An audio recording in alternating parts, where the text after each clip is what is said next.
Friends, आज हम लेके आए हैं संविधान के कुछ महत्वपूर्ण क्वेश्चन। तो क्वेश्चन नंबर 1 है, राष्ट्रीय ध्वज में चक्र का रंग कैसा होता है। तो जो राष्ट्रीय ध्वज है उसमें चक्र का रंग कैसा होता है, नेवी ब्लू।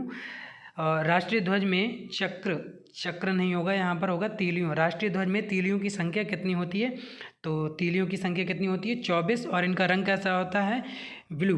भारत का राष्ट्रीय गीत क्या है, तो भारत का जो राष्ट्रीय गीत है वो है अपना वंदे मातरम। अनुच्छेद 54 में क्या है, तो अनुच्छेद 54 में राष्ट्रपति का चुनाव है। प्रथम संविधान संशोधन कब हुआ था, 1951 ईस्वी में हुआ था। भारतीय संघ की कार्यपालिका शक्ति निहित है, तो जो भारतीय संघ की कार्यपालिका की जो शक्ति है वो किस में निहित है, राष्ट्रपति में निहित है। भारत का प्रथम नागरिक कौन होता है, तो भारत का प्रथम नागरिक राष्ट्रपति होता है। तीन सेनाओं का सर्वोच्च कमांडर कौन होता है, तो तीनों सेनाओं का जो सर्वोच्च कमांडर है वो राष्ट्रपति होता है। राज्यसभा है एक स्थायी सदन, तो राज्यसभा क्या है, एक स्थायी सदन है। और लोकसभा क्या है, अस्थायी सदन।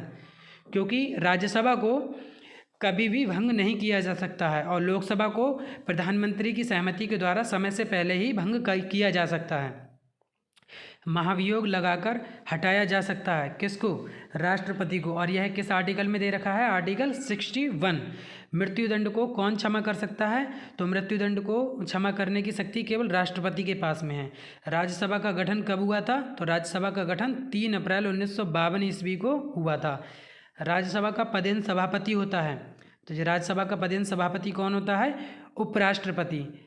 राज्य में कार्यपालिका का प्रधान होता है कौन, राज्य में कार्यपालिका का प्रधान राज्यपाल होता है। और संविधान के प्रारूप पर कुल बहस हुई थी, तो संविधान का जो प्रारूप बन के तैयार किया गया था, इस पर कुल 114 दिनों तक बहस हुई थी, ठीक है ना, तब जाके ये पूरा तैयार हुआ था। धन्यवाद।